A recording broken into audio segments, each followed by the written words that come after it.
Fellow tennis nerds, I hope all is well. I'm here with Nea today, a friend of mine. We became friends at the Tennis Warehouse event we had in San Luis Obispo. Today we're going to talk about her journey in tennis, but also journey in content creation and all kinds of stuff. So stay tuned. But how are you today, Nea? I'm good. Thanks for having me on. It's nice to connect and keep in touch since our Tennis Warehouse event. Yeah, I'm good though. I'm getting married next week, so there's a lot happening in my world. Pretty stressed, yeah. Yeah, we're calm but slightly stressed.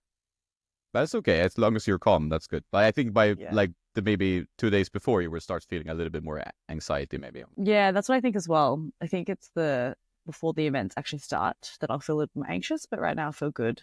I feel like we're organized. Are you working like on the side of this, or are you just on leave now for the wedding? No, I'm working, and then I'm going to be on leave like late next week, just before, because I don't want to use all my leave in one go. No, that makes sense. Yeah. So we had a discussion in California, like what are we called, or what are people like that do content called? Some say content creators, some say influencers. They all stink to me, but you had an interesting word called KOL, and what is that? Key opinion leader.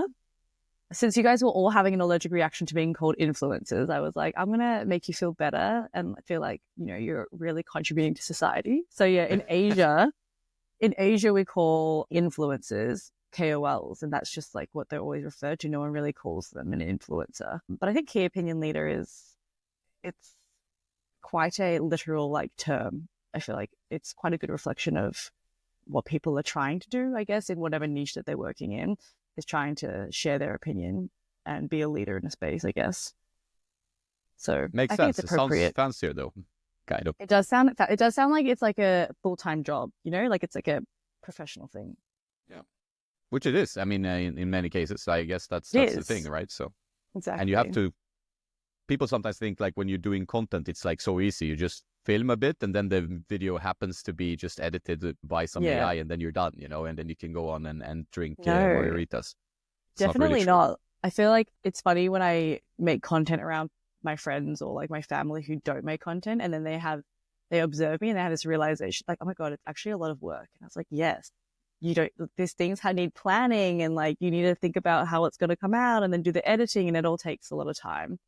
So yeah, it's definitely a lot more going on behind the scenes than what it seems.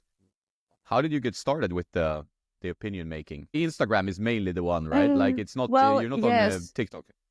No, I just so my story is I used to live in Hong Kong, and then I lived in Hong Kong, and then I lived in Myanmar for a bit.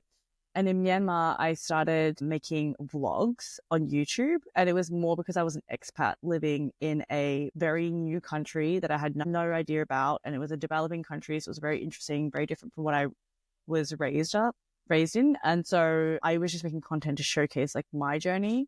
And then after I left Myanmar, I think when I went back to Hong Kong, I kind of lost a bit of like creative zest, and then stopped making YouTube videos and kind of led a bit more into Instagram. But I was always like had Instagram. I just never was like being intentional with posting content there.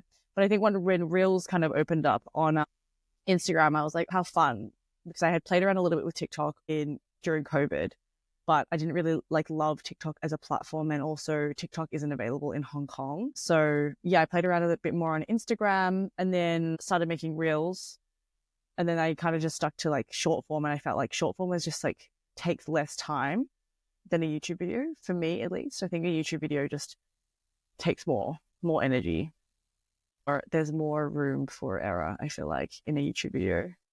Yeah. No, I think like the YouTube thing, people think, okay, I can be a YouTuber, but the Instagram it's so much easier to like be dense. I mean, you still need to edit a lot because like obviously it's you gave me some tips there around like, okay, this is 1 hour, this is 1 hour, no, this is 1 minute 30 seconds. And then you can maybe cut that down to 45 seconds or 50 seconds and make it a bit more concise. While YouTube, it's tricky because you have to maintain attention from the audience with like a 10-minute video. And that's quite tricky, like you will see at some point people's like attention spans are goldfish today. So like it will drop off. And then that makes the format like take a long time, because how do you make 10 minutes fascinating for your audience? It's quite tricky.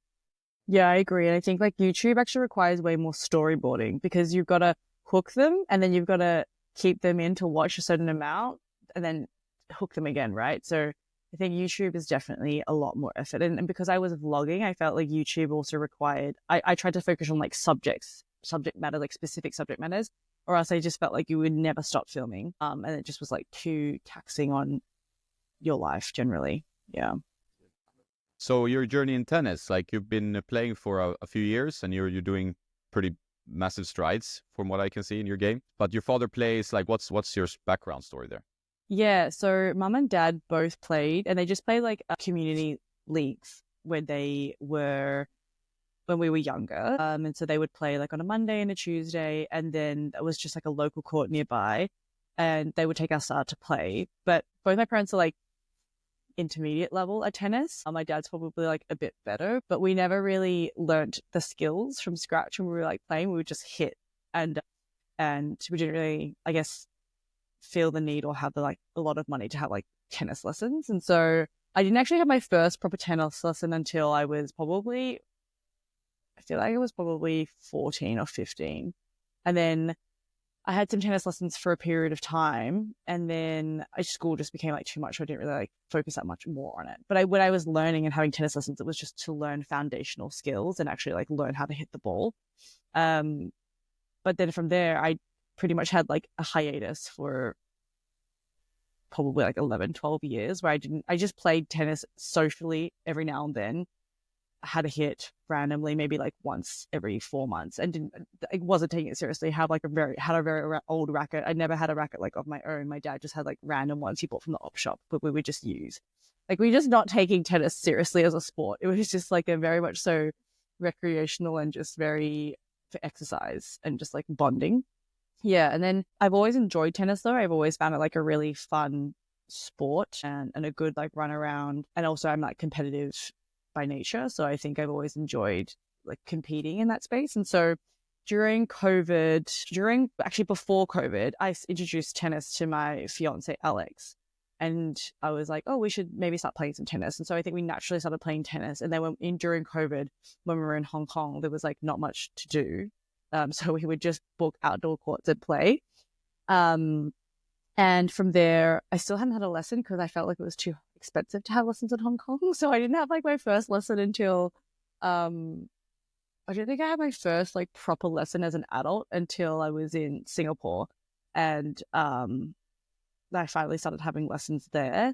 And then I was like, oh, actually, this is really good to get a lesson. I should do this more often. I don't know. I feel like, I'm not sure if other people do this, but sometimes you just think that you can play something recreationally and you're like, I don't really need to have a lesson. But actually, once I had lessons, I was like, oh, right. So there's actually like a lot of technique that I don't know and I haven't learned.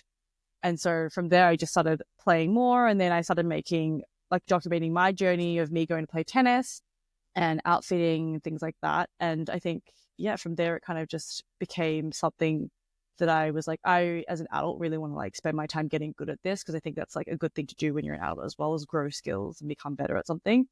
And so, yeah, I kind of just spiraled from there. And just now I play tennis like 4 times a week. And it's like, I'm not amazing, but I like to enjoy the sport for what it is. Yeah.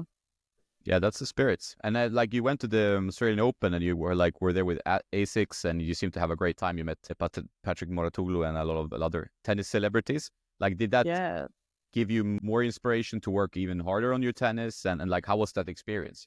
Yeah, for sure. I think that when I went to the Tennis Warehouse, like starting there at that summit, I definitely I felt like an imposter because I was like, guys, this is not my full-time job. And I'm also not at a level that is like the level that you guys are at. You're all like amazing at tennis.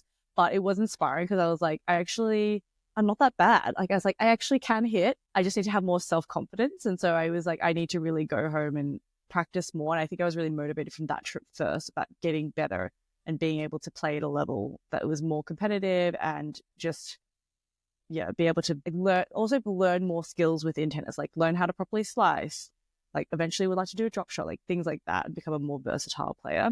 And I think, yeah, the ASICS Summit in the Australian Open was also really cool because there was like people of all ranges of skill level. And so I think for me, that was very comforting because I was like, you forget that tennis, yeah, you want to be competitive, but it's also there to like bond people and it's a social sport and you can come at any level. And yeah, I think a reminder to myself also to like not not worry so much about what people think, right? Because like, sure, it's awesome that you're really good at it, but I'm trying to like get there as well. Yeah.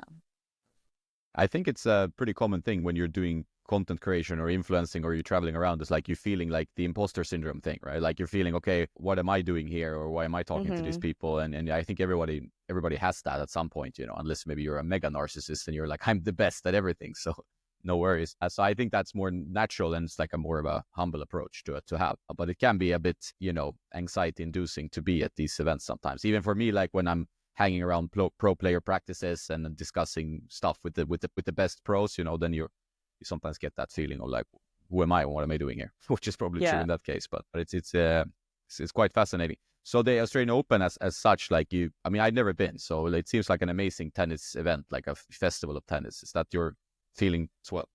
Yeah, so I've been going to the Australian Open since I was since I was in high school, like young high school, even maybe in primary school. Back when they had none of these stadiums, it was just Rod Laver. It was a very low-key event in a way. And I remember it was before they ever moved into because they've been through a few phases. When I was younger, they just had they had some sponsors like Garnier, and they would just give away free stuff. And so everyone was like having a lot of fun. In the summer, they'd go get their hair done for free, get like hair gels and all this stuff. And then people watch tennis. But then it kind of moved into being a bit more corporate, and it kind of went a bit too far to that side where it was like all just kind of corporate, like more business, like banks and stuff, which is like not that interesting to like an average consumer. And then now, I feel like they found a really nice in between where they're trying to make it more an interactive, like fun day out. And so that even if you're not interested in tennis, you can go there and enjoy yourself. Like there was a lot of different like booths for like food and drinking. And so I think they've definitely gotten to a level now where I feel like it's like at a world stage level where it's really like a fun event to go to. It always has been fun. It's just like, it's all relative, I guess, over the years. But yeah, as someone from Melbourne, it has been really nice to watch that tournament grow and see how much, they make obviously a lot of money because they built lots of nice stadiums. So they're putting all that money back into into the actual tournament. It's been nice to see them really develop it and make it bigger, make it better. So I think it's a very fun, happy slam. I think everyone's always in good vibes when they're there. A bit rowdy. Australians are a bit rowdy, a little bit of drama with the players and all the media. So I think it's a good kickoff for the tennis for sure.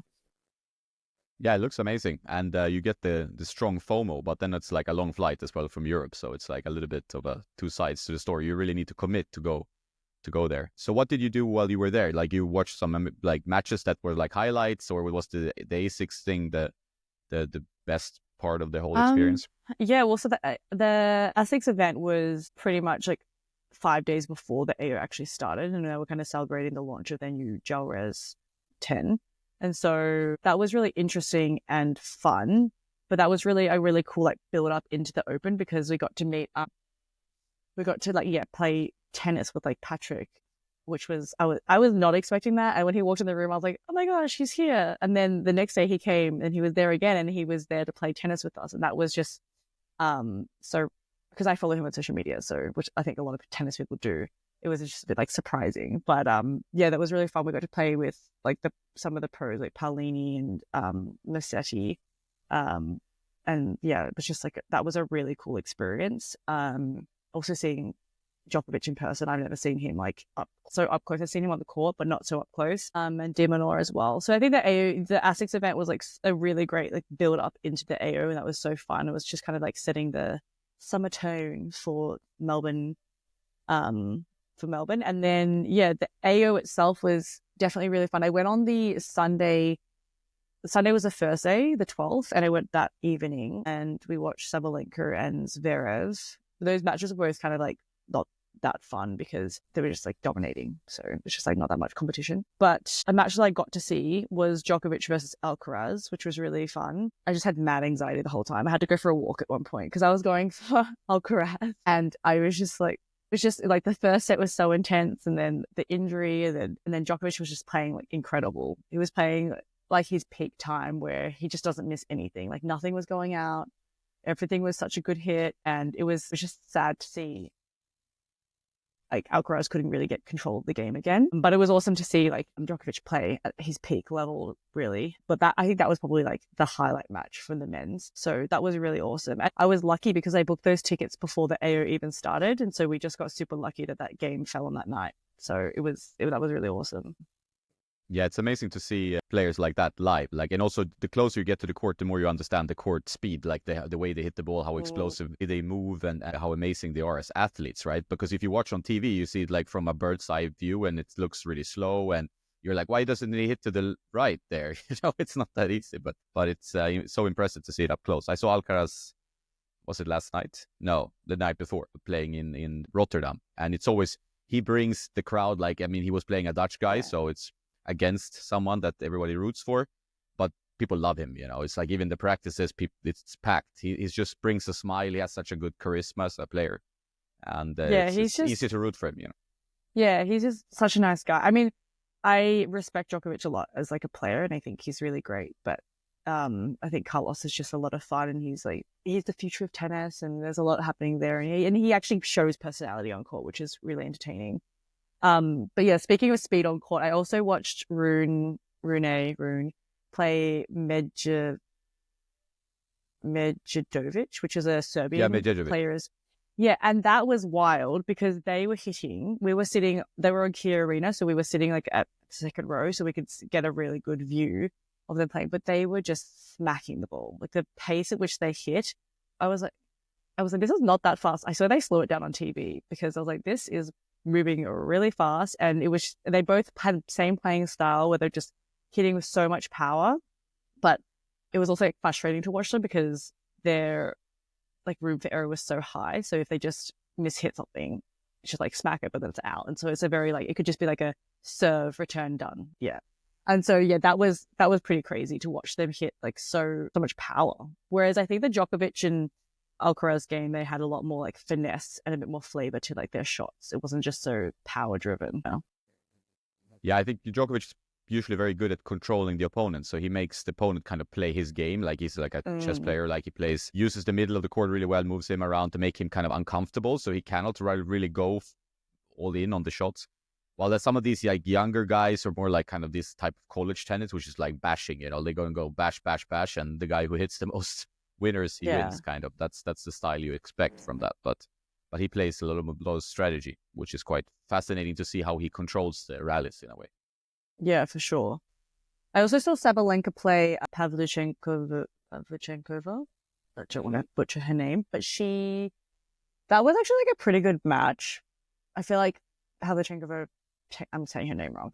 I'm just going to call her Pav came into the game a bit too late. Like the first set, I feel she was just not really getting into the game. But then once she got in, like their hitting was really good, and it was a really good rallies and good competition. So I think that was also a good match. I think she could have maybe beaten her if she had just made less errors, which is probably for every player.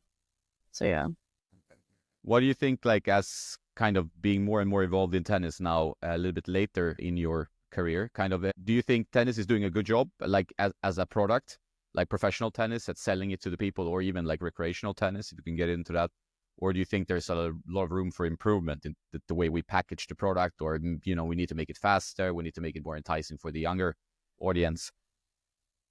Yeah, I think that's an interesting question because actually I considered this a lot when I was at the AO, because I think when we were in San Luis Obispo, we spoke about this with Will, who's from Tennis Tribe. And he was talking about how he was like, there needs to be more fun, like energy to tennis and like tennis matches to attract and to grow the sport.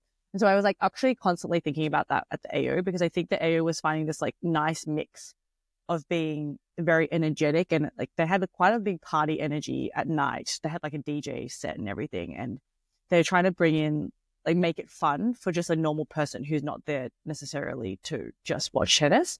And so I think I just kept thinking about it, and I was thinking about it also in the matches, because I was thinking, I think I was on one court, Kia Arena, which is like an open court for the public. So it's just like first in, best dressed. And I think I was kind of getting annoyed by like the crowd just being so rowdy sometimes and just like always yelling or like people coming in late to sit. But that's just because I've grown up watching tennis. And so I know what the tennis etiquette is. Like I get a bit irritated by it, but it was interesting watching like how the different players were responding to it. So I think Azarenka, when I watched her, she was like super bothered by people moving in the background. And then there were some players that would just like play when everyone was talking. They didn't care. And so I think it was really like interesting and made me think about, oh, how do we make tennis more, I guess, interesting to watch? And like, do we need to move in that direction of the golf at like I think there's like that Waste Management Open or whatever, where you can just be rowdy and like live golf, where you can just be rowdy and drink and make noise. And then the players they're just part of the entertainment, but you can like bother them in a way.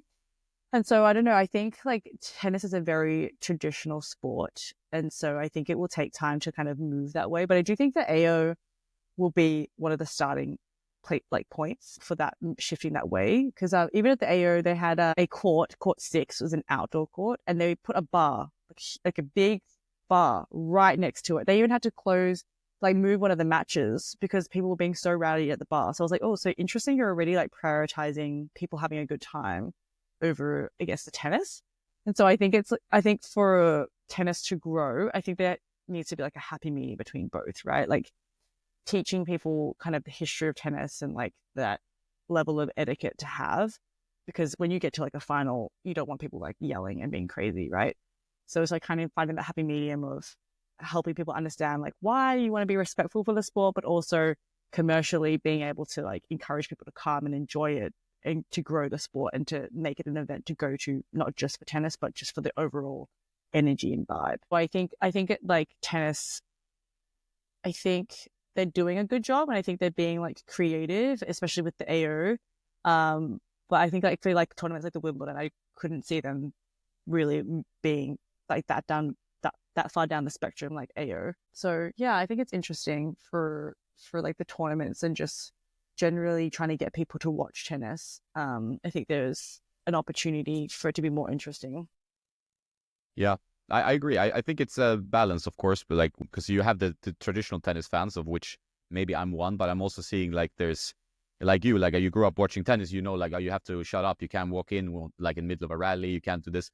But on the other hand, like if you're gonna bring in new people, they're gonna be a bit upset if they're like, shh, and do this, and oh, the etiquette list is 10 points, you have to follow that, otherwise you can't be here as a fan. You know, you want to encourage them to come and like enjoy the vibe, right? So then maybe having a bar next to the court, that could maybe be a step too far, depending on the time of day, maybe. So I think it's interesting, but I think they need to consider like also the players need to think about that as well. Like so, of course they are getting upset that they have to play in noisy environments, but maybe they have to learn how to do it, because at some point it will change a little bit, you know, compared to this. Yeah, You know, for sure. And I was speaking to an American guy at the AO, and he was saying that college tennis is so fun in the US because apparently it's just like really rowdy and everyone's just noisy and cheering and all that sort of stuff. So I think it really depends on like the sporting history the background that you have and like where you grow up as well. So I think, yeah, I agree. I think it's going to be really finding like a happy medium where it's at an appropriate level of having fun, but also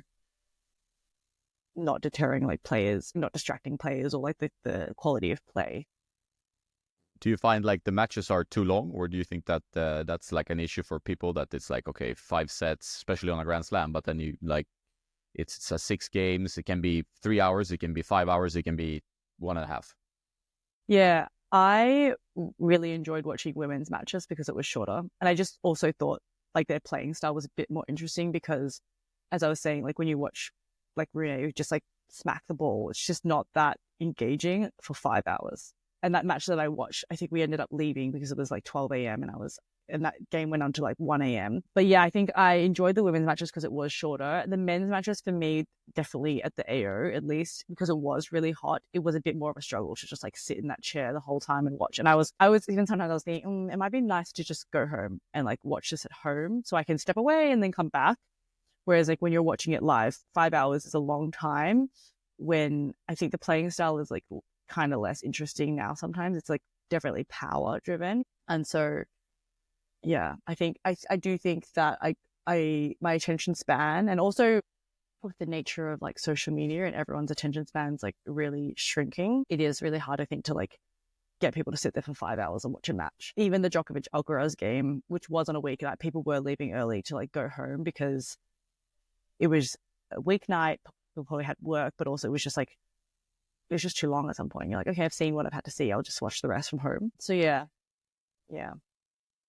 Yeah, it's a tricky one. I mean, like I get tennis overload as well. Like when you're going to these tournaments, like in the Rotterdam, like you're watching tennis for most of the day, you know. And I prefer playing over watching, but I enjoy watching, of course, it's part of the job of the game. But like if you are on the third match, you're starting to get a little bit fatigued. You're like, this has to be very good for me to keep the interest, you know. And then I had like a match, Deminar versus Goffin, when they both wearing the same kit, and they both have the same similar playing style, and you're like, this is not entertaining, you know, like this is it's not not like, stimulating. no, you're trying to see it from someone who's not in tennis, and even if I am not like stimulated, what would they think? You know, this is not like, who is this guy, and now why do they have the same kit on? You know, they play for the same team. What's the story there? You know, so it's just a lazy approach, I think, from the tennis brands to be like, hey, you know, you have to have a home and an away kit, you know, like you wear another thing so you can actually tell the players apart, but they don't do that. They just give them the same kit, and now you're playing at this,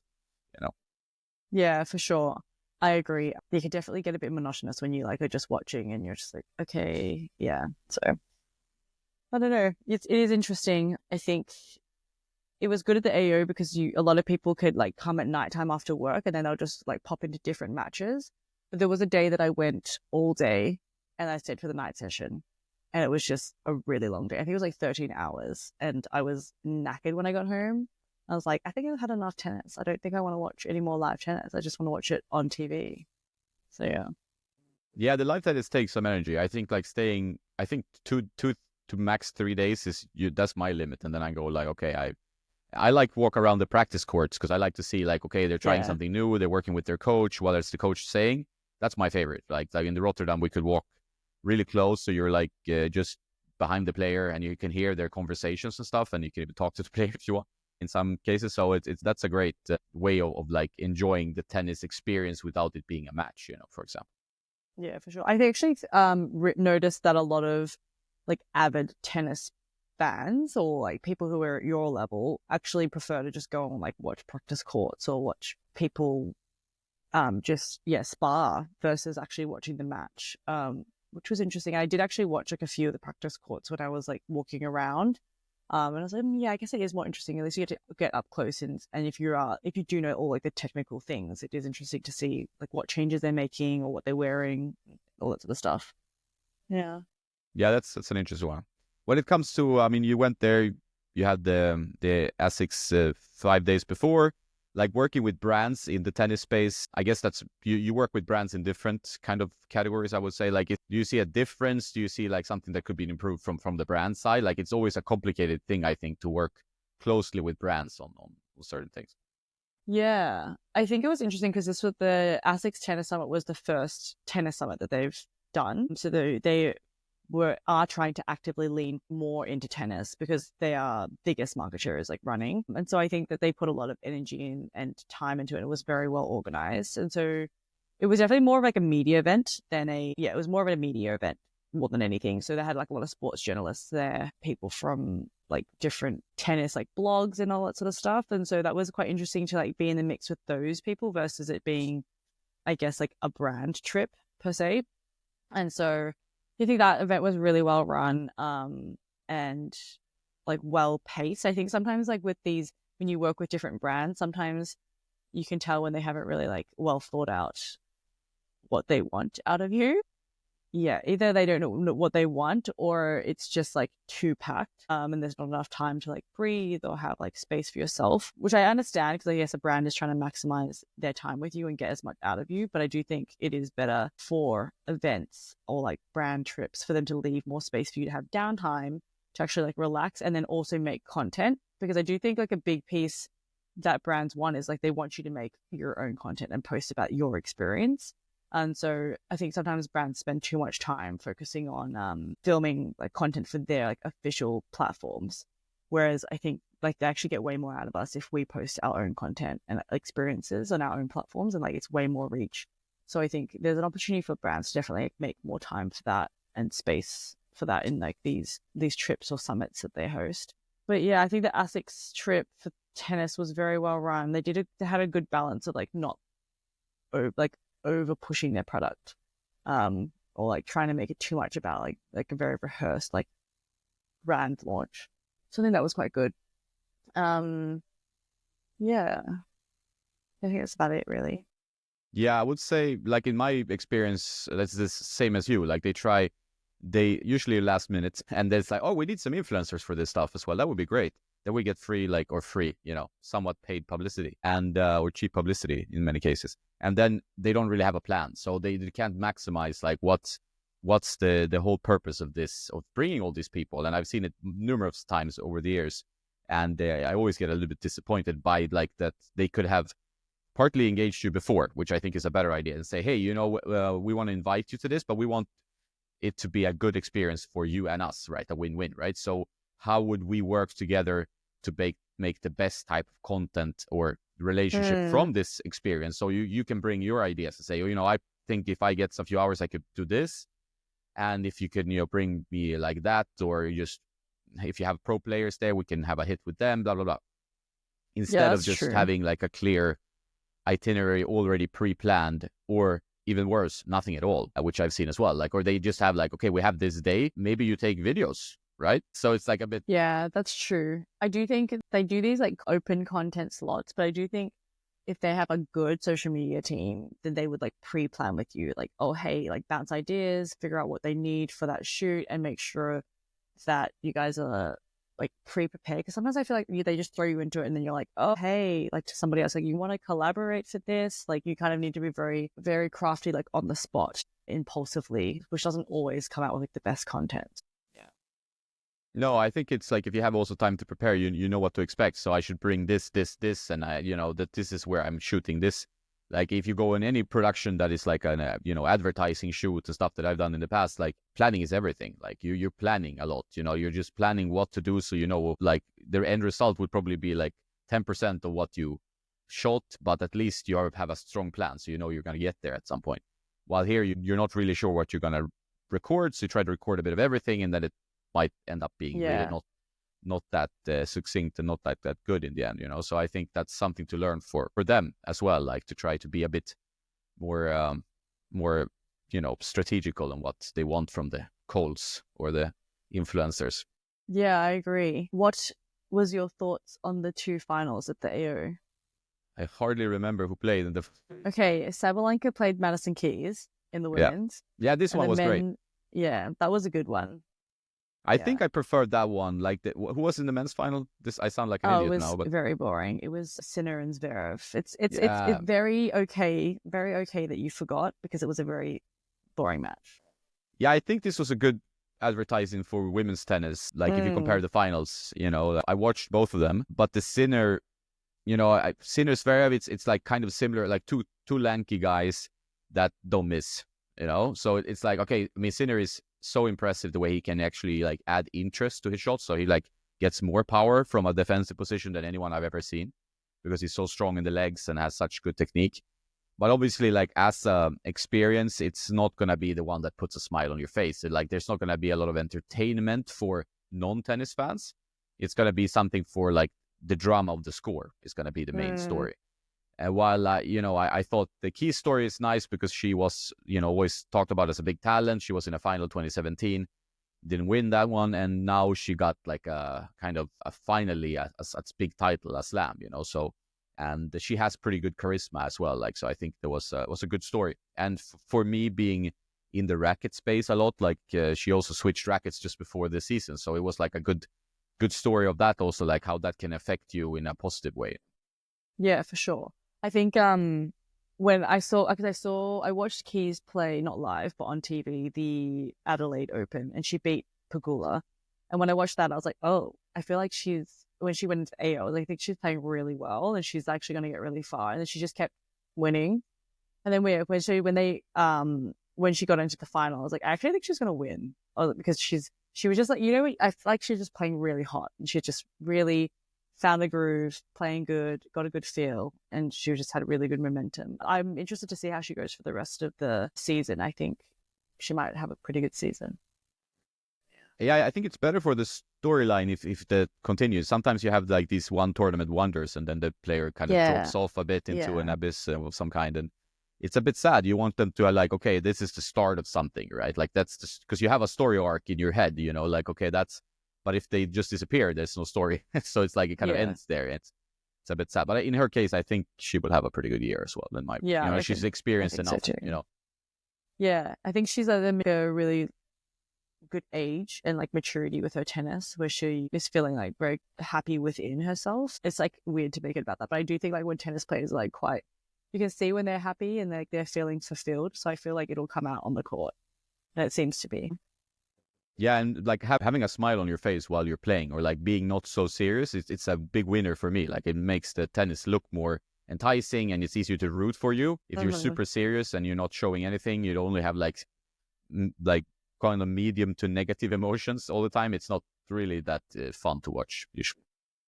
That's true. People do love good personalities when watching. And even more so for like people who don't watch regularly or don't really know the players, they would definitely connect on like the emotion of the player. What do you think of tennis outfits? If we go look at the AO, like what are the brands doing? Are they misbehaving or are they're on? I don't know. They never quite get it right. I think the only outfit I liked, let me think. Lululemon's outfits were nice, but they only had like one color, so it was just like, yeah.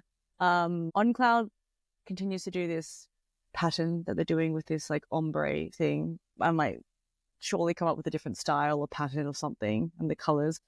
I'm just trying to think. It was so funny, like all the memes about the Nike dress, because both Madison Keys and Sabalenka were both wearing that dress, and everyone was like, why?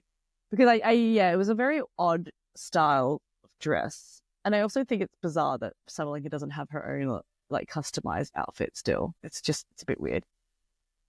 I don't know. I don't really feel like the issue that I have with outfits. I think that all these big brands that are paying so much to sponsor these players, which is great, they don't make all these clothes that they're making. It's not something that like the average rec player would want to wear.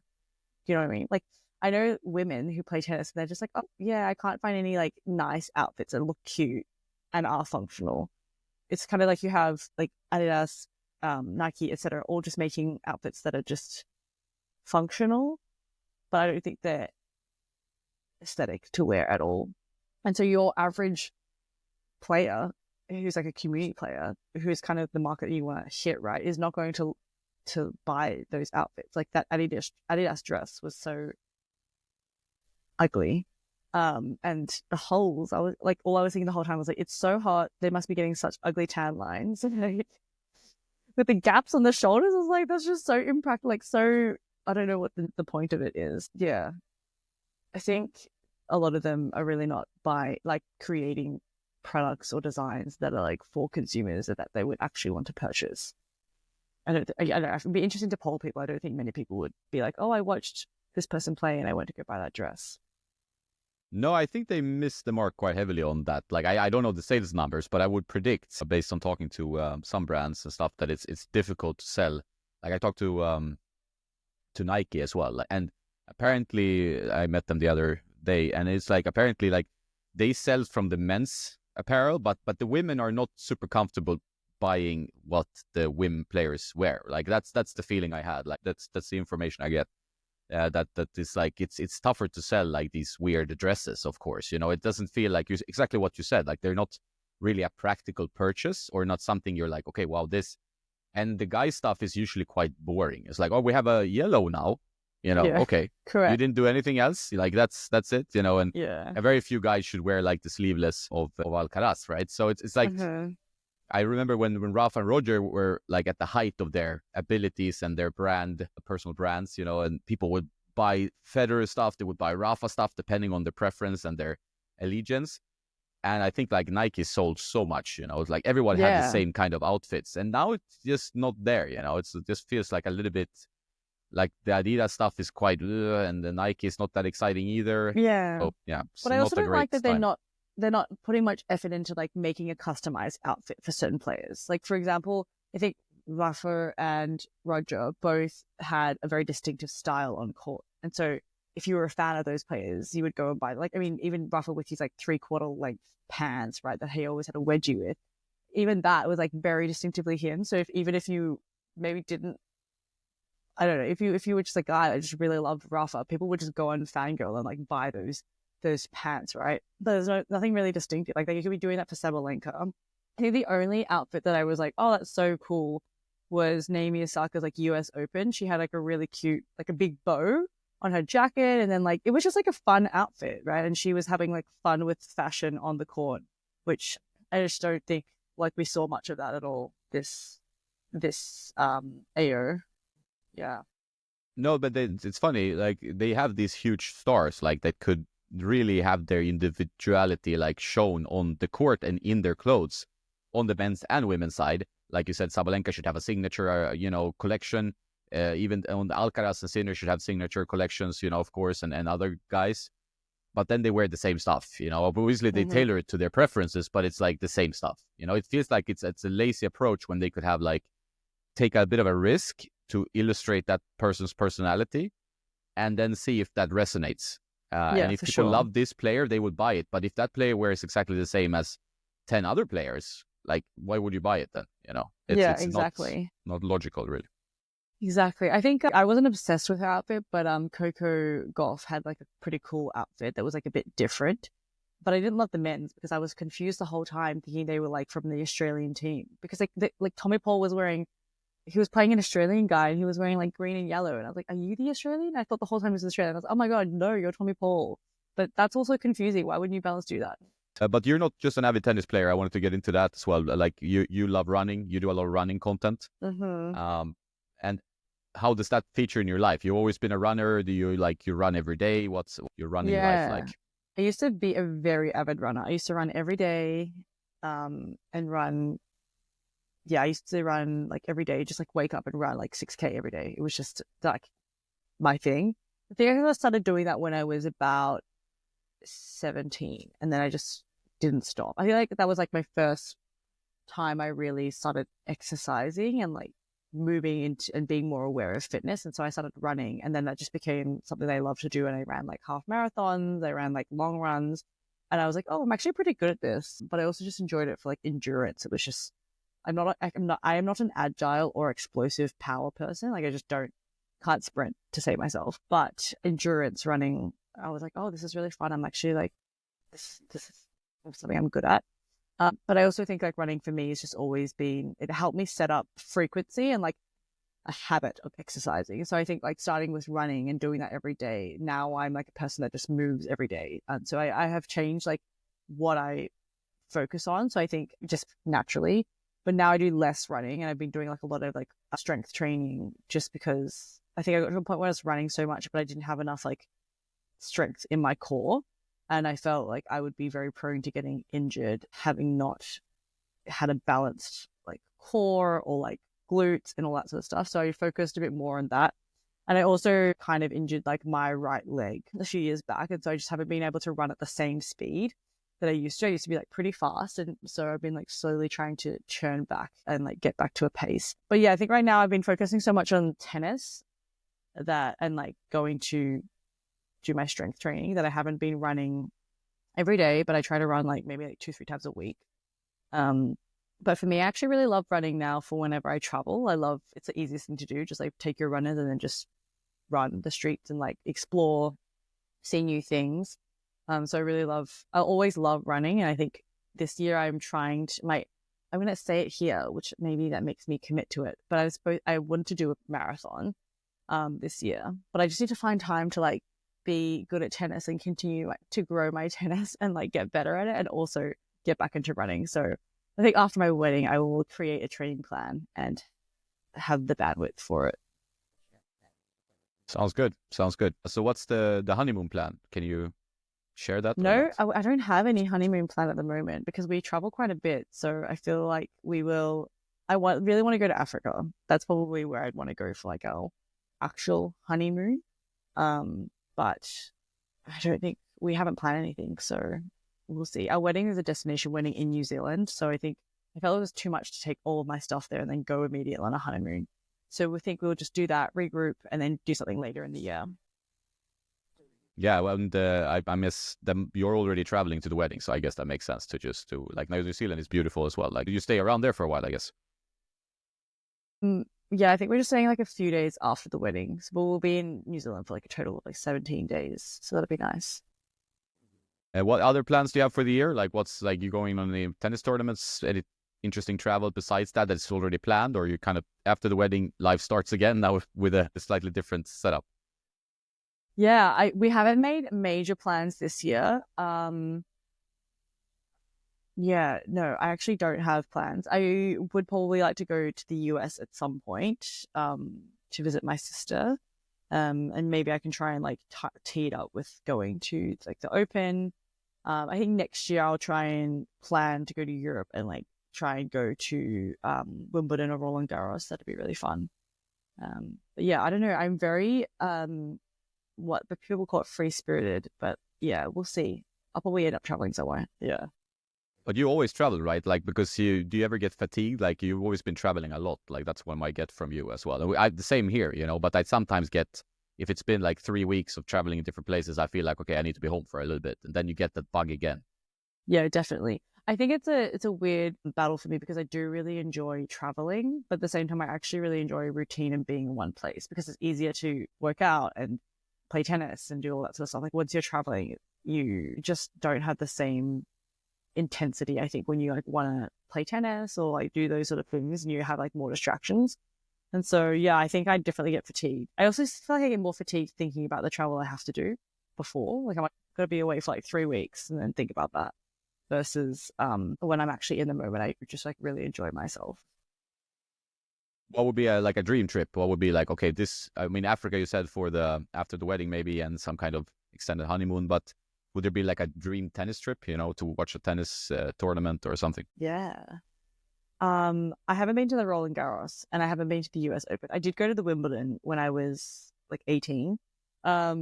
So I would like to go to Roland Garros. Although watching it on TV, it doesn't seem like it's like that fun, to be honest. It seems like the energy is not quite there. Same with the US Open. I always feel like they see like people like a lot of empty seats. And I have heard the US Open is very commercial, like very expensive for everything, which is standard. So I think my dream, I think I would like to go back to the Wimbledon properly and like go to center courts. Because when I went, I was like a poor student and just had like a ground pass equivalent and just had a look around at all the practice courts and stuff. So I think I would like to go probably to Wimbledon and properly do it, go to all the nice stadiums. Maybe it'd be nice to go on like a brand trip to Wimbledon. Hint, hint, anyone listening. That would be, yeah, I think that'd be pretty cool.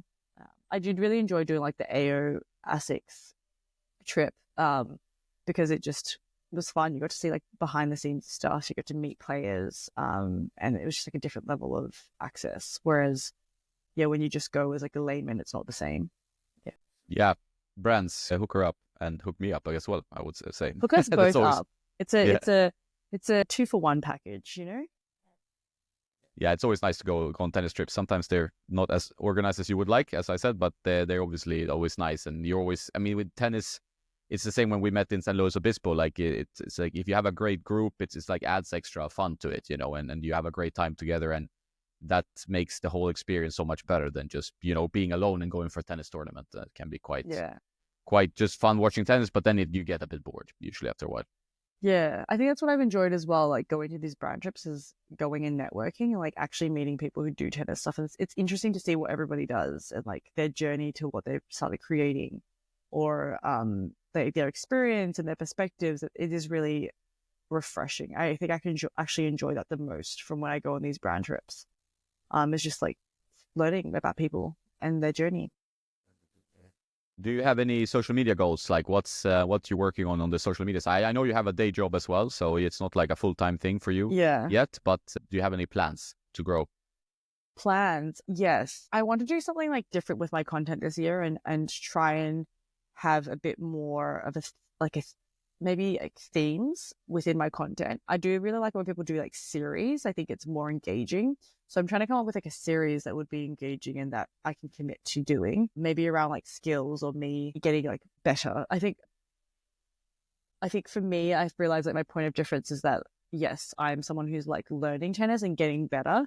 And so how can I better document that for people about being more specific around like, okay, maybe I'm going to focus on learning a slice and giving people who are also learning like the insight on that. Like, oh, this is how, like working with coaches to get more insight on like technique and skill, and then my progression. So I think when I want to do a better job of that and showcasing like the actual progressive learning and the steps it takes. So yeah, I'm planning to try and do a series.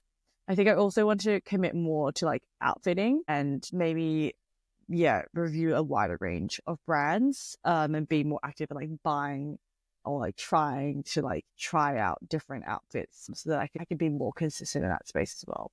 I think my overall social media goal is to just be like consistent with my theme generally. Yeah. What about you? What's your social media goal? Yeah, my social media goals, I don't know. Like, so I sometimes struggle with the, being in front of the camera a little bit, like, and I get bored of myself. Luckily, I have like few guys now helping with tennis nerd writing and stuff like this. But it's fun to do more travel, maybe vlogs.